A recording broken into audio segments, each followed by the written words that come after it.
어머니가 주시는 거기 때문에 이제 저보다 더 이제 나중에 더 힘들어하실까 봐. 어쨌든 2개 있다가 하나로 줄잖아요. 그러면 이제 젊은 사람들 경우에는 좀 약간 덜 하겠지만 연세가 있으시니까 그거 자체적으로 힘들고, 그다음에 아들 된 돌이라서 좀 약간 많이 죄송스럽죠. 이번 기회에 어린아들한테 신장 줄 수 있는 게 감사하잖아요. 너무 감사해요. 그래야지 막 하나 두렵고 떨리고 뭐 이러는 건 없어요.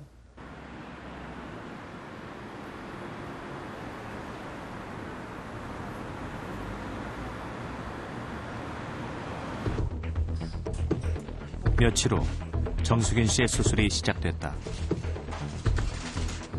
신장 이식은 말기 신부전 환자들에겐 최선의 치료법.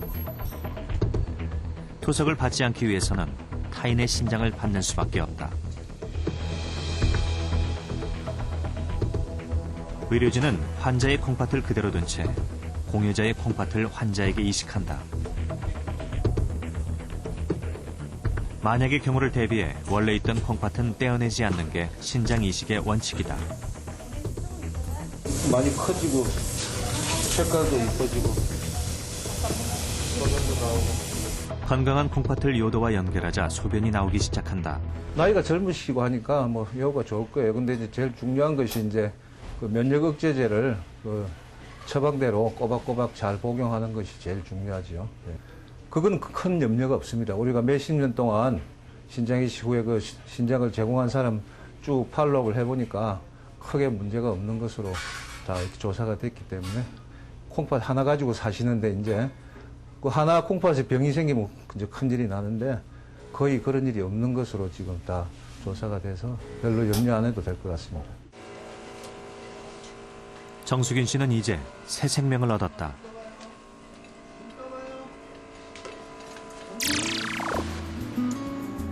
그러나 신장 이식 또한 각별한 관리를 필요로 한다.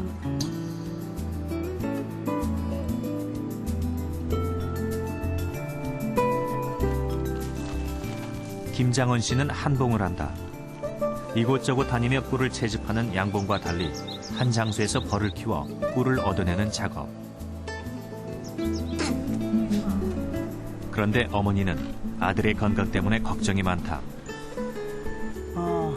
신장 이식을 하면은 좀 힘든 일 너무 이제 하면 안 되잖아요. 조금 이제 수월한 일, 이제 그걸 찾다 보니까 이걸 하게 됐어요.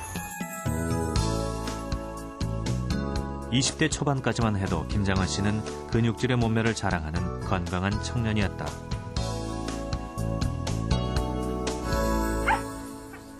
그러나 26 되던 해 고혈압으로 인한 말기 신부전 진단을 받았다.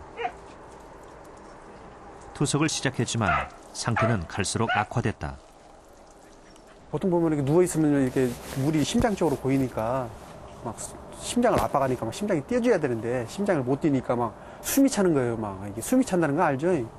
그래가지고 그 누워서 자지를 못하니까 앉아서 자는 거예요. 앉아서 나를 꼬박 세워야 돼요. 내일 투석하러 가는데 그 정도로 힘들었어요. 그래서 동생이 그걸 보고 하니까 그때 그걸 보고 신장을 줘야겠다 그런 생각이 마음이 들었었나 봐요. 동생에게 신장을 이식받은 후 그는 다시 건강해졌다. 병원에서 처방한 대로 꼬박꼬박 약을 먹고 체력 관리도 꾸준히 했다. 혈압 체크부터 해가지고 막 진짜 밥 먹는 것까지 다 기록을 하고 막 그 기록을 갖다가 의사 선생님한테 다 보여주고 그대로 얘기해주고 그런 식으로 얘기를 했었는데 한 4년이 지나고 나니까 이게 좀 나태해지는 거예요.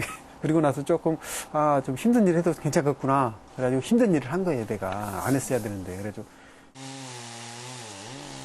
그러나 8년 후 그는 또다시 혈액투석을 받아야 했다. 무리하게 일을 한 탓에 동생에게 이식받은 콩팥이 손상된 것이다. 2년 전 뇌사자의 장기를 기증받아 2번째 신장 이식을 끝낸 후 김장원 씨는 다시 예전의 체력을 되찾았다. 옆에서 뭘 먹기도 힘들었어요. 힘들어. 못 먹는데 먹으면 먹고 싶어서 그냥 몰래 나와서 먹고. 물을 많이 먹을 수 있다는 거 그냥 그 자체만으로 좋죠. 뭐 다른 사람 막 물 먹으면 막 꿀꺽꿀꺽 하잖아요. 진짜 왜 이렇게 부러운지 몰라요. 막. 말기 신부전 환자들은 배설을 하지 못하기 때문에 물을 많이 먹을 수 없다. 그러나 이젠 그런 걱정도 없다. 그러면 이제 좋지요. 서로 같이 먹고. 저기 물 저기 한 수수께끼로 며칠 못 가. 물은 좀 못 남겨. 통계적으로 이식받은 신장의 수명은 10년이다. 신장 이식 후 철저하게 관리를 하지 않으면 신장 이식을 받는다 해도 건강을 장담할 수 없다. 운동이 처음에 운동이 최고로 좋으니까 운동을 좀 하려고 노력을 많이 하고요. 그 다음에 이제 먹는 거, 맵고 짜고 그런 음식을 좀 피하려고 노력을 하고, 그리고 몸이 피로하지 않게 유지하는 거, 그게 제일 좋은 것 같더라고요. 그 세 가지만 지키면 내 생각에는 굉장히 좀 오래 쓸 거라고 생각을 해요. 한 번 망가지면 돌이킬 수 없는 만성 콩팥병. 하지만 콩팥의 상태를 사전에 아는 방법은 의외로 간단합니다. 건강검진표에 나오는 크레아티닌, 사구체 여과율, 혈류와 단백뇨 수치에 주목하십시오. 혈중 크레아티닌 수치의 경우에는 남자는 0.8에서 1.2, 여자의 경우에는 0.5에서 1mg/dl가 정상 범위입니다. 사구체 여과율의 경우 1분당 90ml 이상이면 안심을 해도 되는 수치고요. 단백뇨는 하루 150mg을 넘지 않아야 합니다. 이 범위를 넘어서는 경우에는 비록 아무런 증상이 없다 해도 반드시 전문의에게 상담을 받으셔야 합니다. 또한 콩팥을 건강하게 지키기 위해서는 식이요법도 중요합니다. 지난 2007년 막성 사구체염 진단을 받은 양선주 씨. 양선주 씨의 냉장고는 항상 가득 차 있다. 그러나 음식은 함께 사는 가족들의 것과 분리해 놓는다. 저만 쓰는 냉장고가 아니니까 다른 식구들이 먹을 만한 음식은 또 따로 분리를 하죠. 예를 들어 이런 치즈 같은 거 제가 먹을 수가 없잖아요. 그러니까 이런 것들은 아예 제가 안 먹는 곳 이렇게 따로 분리하죠. 막성 사구체염이란 몸에서 단백질이 빠져나가는 콩팥 질환의 하나. 경우에 따라 만성 신부전으로 진행될 수도 있다. 그 후 직장을 그만두고 우울한 시간을 보냈던 선주 씨. 저는 제가 지금 사는 게 제 목숨을 사는 게 아니라고 생각해요. 부어있는 나를 보면서 정말 내가 왜 이래야 되는가.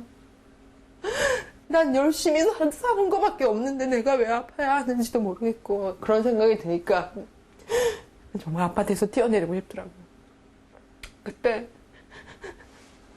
다시 제가 정신 차리면서 나는 지금 내가 사는 게 내 목숨으로 사는 것이 아니라 나를 사랑하고 나를 기도해주는 부모님하고 가족들로 인해서 사는 거라고, 다시 사는 거라고 늘 생각해요. 그날 이후 만성 콩팥병을 이겨내리라 마음을 다잡은 양선주 씨. 제 사진이에요. 제가 다시 가야죠. 갈 수 있어.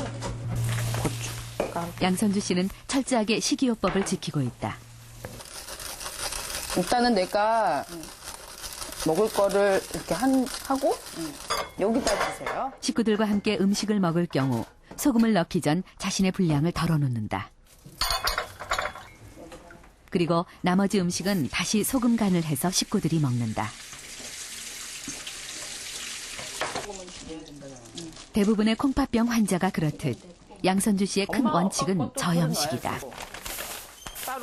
때문에 밀가루 하나를 살 때도 아무거나 고르지 않는다. 친환경으로 배송해서 먹어요. 일반 밀가루는 절대 안 먹어요. 왜냐면은 소금이 들어가 있어요. 밀가루 자체에. 그래서 아예 안 먹죠. 언니 거는 밀가루 따로, 제 건 있고 따로. 처음엔 양선주 씨도 저염식에 적응하기가 쉽지 않았다. 하지만 어느새 저염식 노하우가 생겼다. 그 다들 그러시더라고요. 어떻게 간 없는 요리를 맨날 먹어 그러시는데